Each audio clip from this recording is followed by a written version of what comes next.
ನಮಸ್ಕಾರ ಎಲ್ಲರಿಗೂ ರಮ್ಯಾ ಮನೆ ಅಡುಗೆ ಚಾನೆಲ್ಗೆ ಸ್ವಾಗತ. ಈ ವಿಡಿಯೋದಲ್ಲಿ ಬೇಕರಿಯಲ್ಲಿ ಸಿಗುವ ಎಗ್ ಪಾಪ್ನ ಮನೆಯಲ್ಲೇ ಹೇಗೆ ಮಾಡ್ಬೋದು ಅಂತ ಹೇಳಿ ನೋಡೋಣ. ತುಂಬ ಸುಲಭವಾಗಿ ನಾವು ಈ ಎಗ್ ಪಾಪ್ನ ಮನೆಯಲ್ಲೇ ಮಾಡ್ಕೊಳ್ಬೋದು. ತುಂಬ ಕ್ರಿಸ್ಪಿಯಾಗಿ ಒಳಗಡೆ ತುಂಬ ಖರ್ಖರವಾಗಿ ಸಖತ್ ಟೇಸ್ಟಿಯಾಗಿರುವ ಈ ಎಗ್ ಪಾಪ್ನ ಹೇಗೆ ಮಾಡ್ಬೋದು ಅಂತ ಹೇಳಿ ನೋಡೋಣ. ಅದಕ್ಕಿಂತ ಮುಂಚೆ ಇನ್ನೂ ಚಾನೆಲ್ಗೆ ಯಾರು ಸಬ್ಸ್ಕ್ರೈಬ್ ಆಗಿಲ್ಲ, ಚಾನೆಲ್ಗೆ ಸಬ್ಸ್ಕ್ರೈಬ್ ಆಗಿ. ವಿಡಿಯೋ ಇಷ್ಟ ಆದರೆ ಒಂದು ಲೈಕ್ ಕೊಡೋದು ಮಾತ್ರ ಮರಿಬೇಡಿ. ಇವಾಗ ಹೇಗೆ ಮಾಡೋದಂತ ಹೇಳಿ ನೋಡೋಣ. ಒಂದು ಮಿಕ್ಸಿಂಗ್ ಬೌಲ್ಗೆ ಚಿಕ್ಕ ಬೌಲಿಂದ 1-2 ಬೌಲ್ನಷ್ಟು ಮೈದಾ ಹಿಟ್ಟನ್ನು ಹಾಕ್ಕೊಂಡಿದ್ದೀನಿ. ರುಚಿಗೆ ತಕ್ಕಷ್ಟು ಉಪ್ಪು ಹಾಗೆ 1 ಚಮಚದಷ್ಟು ತುಪ್ಪನ ಹಾಕ್ಕೊಂಡಿದ್ದೀನಿ. ಇವಾಗ ಇದನ್ನು ಈ ಥರ ಚೆನ್ನಾಗಿ ಮಿಕ್ಸ್ ಮಾಡ್ಕೊಳ್ಳೋಣ. ತುಪ್ಪ ಬದಲಿಗೆ ಬೆಣ್ಣೆ ಇದ್ದರೆ ಅದನ್ನು ಸಹ ಹಾಕ್ಕೊಳ್ಬೋದು. ಇದನ್ನು ಚೆನ್ನಾಗಿ ಮೊದಲಿಗೆ ಮಿಕ್ಸ್ ಮಾಡಿಕೊಂಡು ನಂತರ ಸ್ವಲ್ಪ ನೀರು ಹಾಕ್ಕೊಂಡು ಇದನ್ನು ಕಲಿಸ್ಕೊಳ್ಳೋಣ. ಒಮ್ಮೆಲೆ ನೀರನ್ನು ಹಾಕ್ಲಿಕ್ಕೆ ಹೋಗಬೇಡಿ, ಸ್ವಲ್ಪ ನೀರು ಹಾಕ್ಕೊಂಡು ಇದನ್ನು ಪೂರಿ ಹಿಟ್ಟಿನ ಹದಕ್ಕೆ ನಾದ್ಕೊಳ್ಳಿ. ನೋಡ್ಬೋದು, ನಾನಿಲ್ಲಿ ಹಿಟ್ಟನ್ನು ಈ ಥರ ನಾದ್ಕೊಂಡಿದ್ದೀನಿ. ಪೂರಿ ಹಿಟ್ಟಿನ ಹದಕ್ಕೆ ನಾದ್ಕೊಂಡಿದ್ದೀನಿ. ತುಂಬ ತೆಳುವಾಗಿ ಇರಬಾರ್ದು, ಹಾಗೆ ತುಂಬ ಗಟ್ಟಿನೂ ಆಗಬಾರ್ದು. ಇವಾಗ ಇದನ್ನು ಕೆಳಗಡೆ ಹಾಕಿಬಿಟ್ಟು ಚೆನ್ನಾಗಿ ಇದನ್ನು ಈ ಥರ ಮಿದ್ಕೊಳ್ಳೋಣ. ಹಿಟ್ಟನ್ನು ಎಷ್ಟು ಚೆನ್ನಾಗಿ ಈ ಥರ ಮಿದ್ಕೊಳ್ತೀವೋ ಅದು ಅಷ್ಟು ಮೃದುವಾಗುತ್ತೆ. ಎಲೆ ತೀಡುವಾಗ ಚೆನ್ನಾಗಿ ಅದು ಬರುತ್ತೆ. ಅದಕ್ಕೋಸ್ಕರ ಆದಷ್ಟು ಹಿಟ್ಟನ್ನು ಒಂದು 3-4 ನಿಮಿಷ ಚೆನ್ನಾಗಿ ಮಿದ್ಕೊಳ್ಳೋಣ. ನಾನಿಲ್ಲಿ ಹಿಟ್ಟನ್ನು ಈ ಥರ ಚೆನ್ನಾಗಿ ಒಂದು ಸ್ವಲ್ಪ ಹೊತ್ತು ಮಿದ್ಕೊಂಡಿದ್ದೀನಿ. ನೋಡ್ಬೋದು ಯಾವ ಥರ ಹಿಟ್ಟನ್ನು ನಾನು ಕಲಿಸ್ಕೊಂಡಿದ್ದೀನಿ ಅಂಥೇಳಿ. ತುಂಬ ಗಟ್ಟಿನೂ ಇಲ್ಲ, ಹಾಗೆ ತುಂಬ ತೆಳುವಾಗಿಯೂ ಇಲ್ಲ. ಈ ಥರ ಇದನ್ನು ನಾದ್ಕೊಂಡ್ಬಿಟ್ಟು ಇವಾಗ ಇದಕ್ಕೆ ಒಂದು ಅರ್ಧ ಗಂಟೆ ಇಷ್ಟೇ ನೆನೆಲಿಕ್ಕೆ ಬಿಡೋಣ. ಇದು ನೆನೆಯೋವರೆಗೂ ಇದರಲ್ಲಿ ಫಿಲ್ ಮಾಡುವಂಥ ಮಸಾಲೆ ರೆಡಿ ಮಾಡ್ಕೊಳ್ಳೋಣ. ಅದಕ್ಕೆ ಸ್ವಲ್ಪ ಎಣ್ಣೆ ಹಾಕ್ಕೊಂಡು ಎಣ್ಣೆ ಕಾಯ್ದ ನಂತರ ಜೀರಿಗೆ, ಶುಂಠಿ, ಬೆಳ್ಳುಳ್ಳಿ ಪೇಸ್ಟನ್ನು ಹಾಕ್ಕೊಂಡಿದ್ದೀನಿ. ಅದನ್ನು ಚೆನ್ನಾಗಿ ಫ್ರೈ ಮಾಡಿಕೊಂಡು ನಂತರ ಒಂದು 2-3 ಈರುಳ್ಳಿನ ಕಟ್ ಮಾಡಿ ಸೇರಿಸ್ಕೊಂಡಿದ್ದೀನಿ. ಇವಾಗ ಇದೆಲ್ಲವನ್ನು ಚೆನ್ನಾಗಿ ಫ್ರೈ ಮಾಡ್ಕೊಳ್ಳೋಣ. ಈರುಳ್ಳಿಯಲ್ಲಿರುವ ಹಸಿ ವಾಸನೆ ಹೋಗೋವರೆಗೂ ಫ್ರೈ ಮಾಡ್ಕೊಳ್ಳಿ. ಇದು ಪೂರ್ತಿ ಏನು ಬಣ್ಣ ಚೇಂಜ್ ಆಗೋದು ಬೇಕಾಗಿಲ್ಲ, ಒಂದು ಸ್ವಲ್ಪ ಹೊತ್ತು ಫ್ರೈ ಆಗಿದ್ರೆ ಸಾಕು. ನೋಡ್ಬೋದು ಇಲ್ಲಿ ಇಷ್ಟು ಫ್ರೈ ಆಗಿದೆ.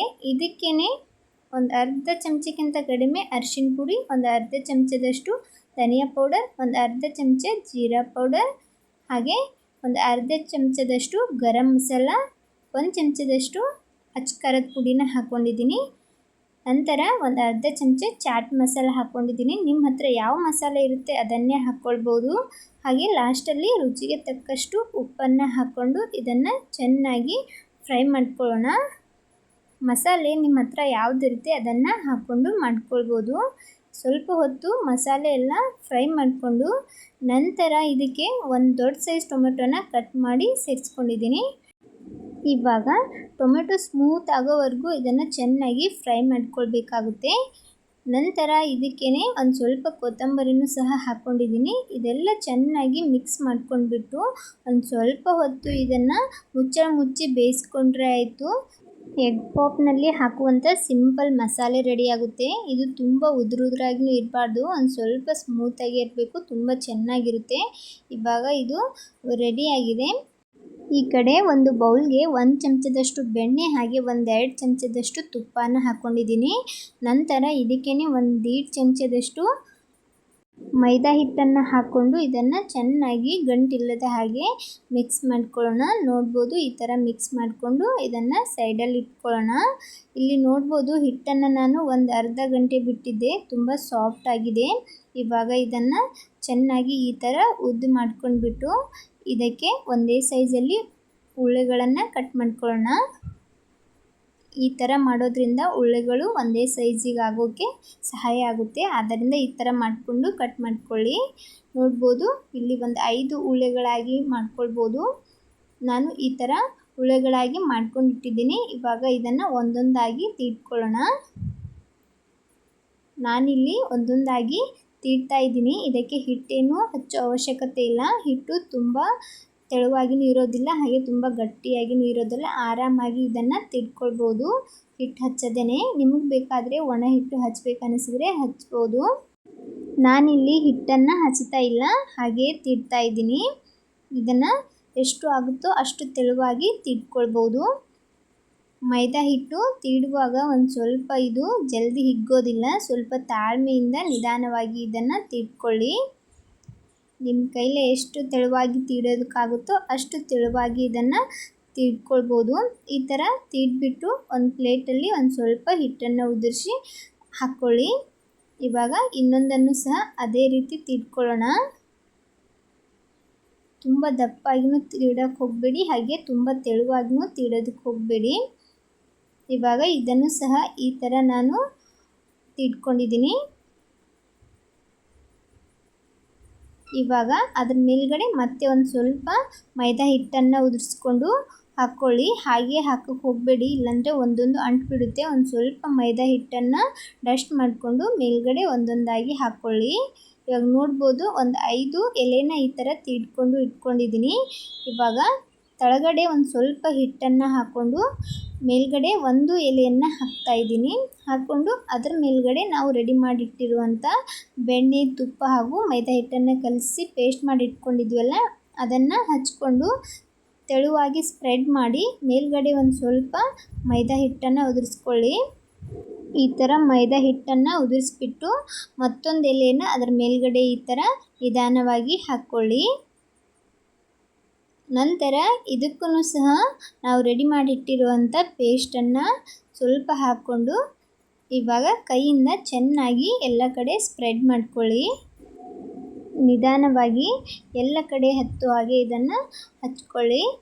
ಇವಾಗ ಮೇಲ್ಗಡೆ ಒಂದು ಸ್ವಲ್ಪ ಹಿಟ್ಟನ್ನು ಉದುರಿಸಿ ಮತ್ತೊಂದು ಎಲೆನ ಹಾಕ್ಕೊಂಡು ಅದ್ರ ಮೇಲೇನೂ ಸಹ ಈ ಥರ ಚೆನ್ನಾಗಿ ಹಚ್ಕೊಂಡ್ಬಿಟ್ಟು ಮೇಲ್ಗಡೆ ಒಂದು ಸ್ವಲ್ಪ ಮತ್ತೆ ಹಿಟ್ಟನ್ನು ಉದುರಿಸ್ಕೊಂಡು ಮತ್ತೊಂದು ಎಲೆನ ಹಾಕ್ಕೊಂಡಿದ್ದೀನಿ.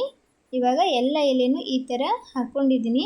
ಇದರ ಮೇಲ್ಗಡೆ ಒಂದು ಸ್ವಲ್ಪ ಈ ಥರ ತೀಡ್ಕೊಳ್ಳೋಣ. ತುಂಬ ಭಾರ ಹಾಕಿ ಇದನ್ನು ತೀಡಕ್ಕೆ ಹೋಗಬೇಡಿ, ಸ್ವಲ್ಪ ತೀಡ್ಕೊಳ್ಳಿ.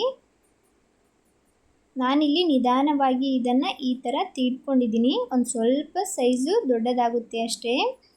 ಹಾಗೆ ಎಲ್ಲನೂ ಒಂದಕ್ಕೊಂದು ಚೆನ್ನಾಗಿ ಅಂಟ್ಕೊಳ್ಳುತ್ತೆ. ಈ ಥರ ತೀಡ್ಕೊಂಡ್ಬಿಟ್ಟು ನಂತರ ದಂಡೆಯನ್ನು ಕಟ್ ಮಾಡ್ಕೊಳ್ಳೋಣ. 4 ಸೈಡ ದಂಡೆನ ಕಟ್ ಮಾಡ್ತಾಯಿದ್ದೀನಿ. ಕಟ್ ಮಾಡಿರೋಂಥ ಹಿಟ್ಟು ಇದು ವೇಸ್ಟ್ ಆಗೋದಿಲ್ಲ. ಈ ಹಿಟ್ಟಿಂದ ನೀವು ಸ್ನ್ಯಾಕ್ಸ್ ಥರ ಫ್ರೈ ಮಾಡಿಕೊಂಡು ಸಹ ಏನಾದರೂ ಮಾಡ್ಕೊಳ್ಬೋದು. ಇಲ್ಲಾಂದರೆ ಇದನ್ನು ಮತ್ತೆ ಉಳ್ಳೆಗಳಾಗಿ ಮಾಡಿಕೊಂಡು ಪೂರಿ ಥರನೂ ಸಹ ಮಾಡ್ಕೊಳ್ಬೋದು. ಹಿಟ್ಟು ಇದು ವೇಸ್ಟ್ ಆಗೋದಿಲ್ಲ. ಇವಾಗ ಇದು ಈ ಥರ ಚೌಕಾಗಿ ಆಗಿದೆ. ಇದಕ್ಕೇ 4 ಪೀಸ್ಗಳಾಗಿ ನಾನು ಕಟ್ ಮಾಡ್ತಾಯಿದ್ದೀನಿ. ನಾನಿಲ್ಲಿ 4 ಎಗ್ ಪಫ್ ಮಾಡೋದ್ರಿಂದ 4 ಪೀಸ್ಗಳಾಗಿ ಕಟ್ ಮಾಡ್ಕೊಂಡಿದ್ದೀನಿ. ಒಂದು 2 ಮೊಟ್ಟೆನೂ ಸಹ ಈ ಥರ ಕುದಿಸಿ ನಡುವೆ ಕಟ್ ಮಾಡಿ ಇಟ್ಕೊಂಡಿದ್ದೆ. ಇವಾಗ ಒಂದೊಂದನ್ನು ತಗೊಂಡು ನಾವು ರೆಡಿ ಮಾಡಿಟ್ಟಿರುವಂಥ ಪಲ್ಯನ ಮೊದಲೇ ಹಚ್ಕೊಳ್ಳೋಣ. ಪಲ್ಯನ ತುಂಬ ಹಾಕ್ಲಕ್ಕೆ ಹೋಗಬೇಡಿ, ಆಮೇಲೆ ಮುಚ್ಚುವಾಗ ನೀಟಾಗಿ ಕುಂದ್ರೋದಿಲ್ಲ. ಒಂದು ಸ್ವಲ್ಪ ಈ ಥರ ಪಲ್ಯನ ತೆಳುವಾಗಿ ಸ್ಪ್ರೆಡ್ ಮಾಡಿಕೊಂಡು ನಂತರ ಕಟ್ ಮಾಡಿರುವಂಥ ಒಂದು ಅರ್ಧ ಮೊಟ್ಟೆನ ಈ ಥರ ಉಲ್ಟಾ ಇಟ್ಕೊಂಡಿದ್ದೀನಿ. ಈ ಥರ ಇಟ್ಕೊಂಡು ನಂತರ ಒಂದು ಸ್ವಲ್ಪ ಮೈದಾ ಹಿಟ್ಟಲ್ಲಿ ನೀರು ಹಾಕ್ಕೊಂಡು ಅದನ್ನು ಈ ಥರ ನಾನು ಕಲಿಸ್ಕೊಂಡಿದ್ದೀನಿ. ಅದನ್ನು 4 ಬದಿಯಲ್ಲಿ ಚೆನ್ನಾಗಿ ಅಪ್ಲೈ ಮಾಡ್ಕೊಳ್ಳಿ. ಇದು ಹಚ್ಚೋದ್ರಿಂದ ಅದು ಉಚ್ಚೋದಿಲ್ಲ ಎಣ್ಣೆಗೆ ಬಿಟ್ಟಾಗ. ಅದಕ್ಕೋಸ್ಕರ ಈ ಥರ ಹಚ್ಕೊಂಡು ಇದನ್ನು ನಿಧಾನವಾಗಿ ಈ ಥರ ಫೋಲ್ಡ್ ಮಾಡ್ಕೊಳ್ಳಿ. ಈ ಥರ ಫೋಲ್ಡ್ ಮಾಡಿಕೊಂಡು ಎಲ್ಲ ಕಡೆ ಅದನ್ನು ಈ ಥರ ಕ್ಲೋಸ್ ಮಾಡಿಕೊಂಡ್ರೆ ಆಯಿತು. ಇವಾಗ ನಂತರ ಉಳಿದಿರೋದನ್ನು ಹೀಗೆ ಮಾಡ್ಕೊಳ್ಳೋಣ. ಒಂದು ಎಲೆ ತೊಗೊಂಡ್ಬಿಟ್ಟು ಅದಕ್ಕೆ ಒಂದು ಸ್ವಲ್ಪ ಪಲ್ಯನ ಹಾಕ್ಕೊಂಡು ಮೇಲ್ಗಡೆ ಕಟ್ ಮಾಡಿರುವಂತಹ ಮೊಟ್ಟೆನ ಇಟ್ಬಿಟ್ಟು ಅದನ್ನು ಸುತ್ತಲೂ ಈ ಥರ ರೆಡಿ ಮಾಡಿಟ್ಟಿರುವಂತಹ ಮೈದಾ ಹಿಟ್ಟಿನ ಸ್ಲರಿ ಹಚ್ಕೊಂಡ್ಬಿಟ್ಟು ಈ ಥರ ನಿಧಾನವಾಗಿ ಅದನ್ನು ಫೋಲ್ಡ್ ಮಾಡ್ಕೊಳ್ಳಿ. ಎಲ್ಲನೂ ಇದೇ ಥರ ಮಾಡಿಟ್ಕೊಳ್ಬೇಕು. ನಾನಿಲ್ಲಿ ಮೊದಲಿಗೆ 1-2 ಮಾಡಿಟ್ಕೊಂಡಿದ್ದೀನಿ. ಎಲ್ಲಿನೂ ಸಹ ಓಪನ್ ಆಗಿರಬಾರ್ದು, ಎಣ್ಣೆ ಒಳಗೆ ಬಿಟ್ಟ ನಂತರ ಅದು ಹೊರಗಡೆ ಬರುತ್ತೆ. ಎಲ್ಲನೂ ಈ ಥರ ರೆಡಿ ಮಾಡಿ ಇಟ್ಕೊಂಡಿದ ನಂತರ ಈ ಕಡೆ ಎಣ್ಣೆನೂ ಸಹ ನಾನು ಮೊದಲಿಗೆ ಕಾಯ್ಲಿಕ್ಕಿಟ್ಟಿದ್ದೆ. ಎಣ್ಣೆನ ಒಂದು ಸ್ವಲ್ಪ ಹೊತ್ತು ಚೆನ್ನಾಗಿ ಕಾಯಿಸ್ಕೊಳ್ಳಿ. ಕಾಯ್ದಿರುವಂಥ ಎಣ್ಣೆಗೆ ಗ್ಯಾಸನ್ನು ಲೋ ಫ್ಲೇಮಲ್ಲಿ ಇಟ್ಕೊಂಡು ಒಂದೊಂದಾಗಿ ಅದನ್ನು ಫ್ರೈ ಮಾಡ್ಕೊಳ್ಬೋದು. ಅದನ್ನು ಹಾಕ್ಕೊಂಡು ಒಂದು ಸೈಡ ಸ್ವಲ್ಪ ಫ್ರೈ ಆದ ನಂತರ ಅದನ್ನು ಇನ್ನೊಂದು ಬದಿಯಲ್ಲಿ ಹಾಕ್ಕೊಂಡು ಫ್ರೈ ಮಾಡ್ಕೊಳ್ಳಿ. 2 ಸೈಡ ಚೆನ್ನಾಗಿ ಕಲರ್ ಬರೋವರೆಗೂ ಅದನ್ನು ಫ್ರೈ ಮಾಡ್ಕೊಳ್ಬೇಕಾಗುತ್ತೆ. ನಾನಿಲ್ಲಿ ಇದು ಫ್ರೈ ಆಗಿತ್ತು, ಈ ಸೈಡಲ್ಲಿ ಇನ್ನೊಂದು ಸ್ವಲ್ಪ ಜಾಗ ಇರೋದ್ರಿಂದ ಮತ್ತೊಂದನ್ನು ಹಾಕ್ಕೊಂಡಿದ್ದೀನಿ. ಅದನ್ನು ಸಹ ಒಂದು ಸೈಡ್ ಫ್ರೈ ಆದ ನಂತರ ಇನ್ನೊಂದು ಬದಿಯಲ್ಲಿ ಹಾಕ್ಕೊಂಡು ಫ್ರೈ ಮಾಡ್ಕೊಳ್ಳೋಣ. ಅದನ್ನು ಇನ್ನೊಂದು ಸೈಡ್ ಹಾಕುವಾಗ ಸ್ವಲ್ಪ ಹುಷಾರಾಗಿ ಹಾಕ್ಕೊಳ್ಳಿ. ನೋಡ್ಬೋದು ಇದು ಸೈಡಲ್ಲಿರೋದು ಚೆನ್ನಾಗಿ ಕಲರ್ ಬಂದಿದೆ, ಅಂದರೆ ಇದು ಫ್ರೈ ಆಗಿದೆ. ಇವಾಗ ಇದನ್ನು ಎಣ್ಣೆಯಿಂದ ನಿಧಾನವಾಗಿ ತೆಗೆಯೋಣ. ಸ್ವಲ್ಪ ಹೊತ್ತು ಎಣ್ಣೆಯನ್ನು ಜಾನಿಸ್ಬಿಟ್ಟು ತೆಕ್ಕೊಳ್ಳಿ. ಇವಾಗ ಇದನ್ನು ಸಹ ಸ್ವಲ್ಪ ಫ್ರೈ ಆಗಿದೆ. ಇನ್ನೊಂದನ್ನು ಸೈಡಲ್ಲಿ ಹಾಕ್ಕೊಂಡಿದ್ದೀನಿ.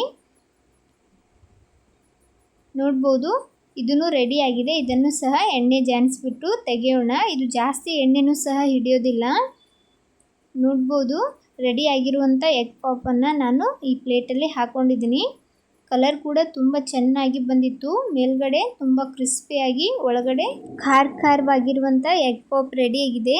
ಸಂಜೆ ಟೈಮ್ ಏನಾದರೂ ಸ್ನ್ಯಾಕ್ಸ್ ತಿನ್ಬೇಕು ಅನ್ನಿಸ್ದಾಗ ಈ ಥರ ಎಗ್ ಪಾಪನ್ನು ಮಾಡ್ಕೊಂಡು ತಿನ್ಬೋದು. ಮಕ್ಕಳಿಗೂ ಕೂಡ ತುಂಬ ಇಷ್ಟವಾಗುತ್ತೆ. ನಾನಿಲ್ಲಿ ಒಂದು ಎಗ್ ಪಾಪ್ನ ನಿಮಗೆ ತೋರಿಸ್ತಾ ಇದ್ದೀನಿ ಯಾವ ಥರ ಬಂದಿದೆ ಅಂಥೇಳಿ. ನೋಡ್ಬೋದು ಎಷ್ಟು ಕ್ರಿಸ್ಪಿಯಾಗಿ ಬಂದಿದೆ. ಇದನ್ನು ಇವಾಗ ಕಟ್ ಮಾಡೋಣ. ನೋಡಿ ನಾನಿಲ್ಲಿ ಕಟ್ ಮಾಡಿದ್ದೀನಿ. ತುಂಬ ಚೆನ್ನಾಗಿ ಬಂದಿದೆ. ಒಳಗಡೆ ಸಹ ಎಷ್ಟು ನೀಟಾಗಿ ಬೇಯ್ದಿದೆ ಅಂಥೇಳಿ. ಈ ರೆಸಿಪಿನ ನೀವು ಸಹ ಟ್ರೈ ಮಾಡಿಬಿಟ್ಟು ಹೇಗೆ ಬಂದಿತ್ತು ಅಂತ ಹೇಳಿ ಕಮೆಂಟ್ ಮಾಡೋದು ಮಾತ್ರ ಮರಿಬೇಡಿ. ನೋಡಿದ್ರೇ ಬಾಯಲ್ಲಿ ನೀರು ಕಡಿತಾ ಇದೆ. ಈ ರೆಸಿಪಿ ಇಷ್ಟ ಆದರೆ ವಿಡಿಯೋಗೆ ಒಂದು ಲೈಕ್ ಕೊಡಿ. ಇದೇ ಥರದ ಇನ್ನಷ್ಟು ರೆಸಿಪಿಗೋಸ್ಕರ ರಮ್ಯಾ ಮನೆ ಅಡುಗೆ ಚಾನಲನ್ನು ಸಬ್ಸ್ಕ್ರೈಬ್ ಮಾಡ್ಕೊಳ್ಳಿ. ನನ್ನ ವಿಡಿಯೋನ ಯಾರೆಲ್ಲ ನೋಡ್ತಾ ಇದ್ದೀರಾ ಎಲ್ಲರಿಗೂ ಧನ್ಯವಾದಗಳು.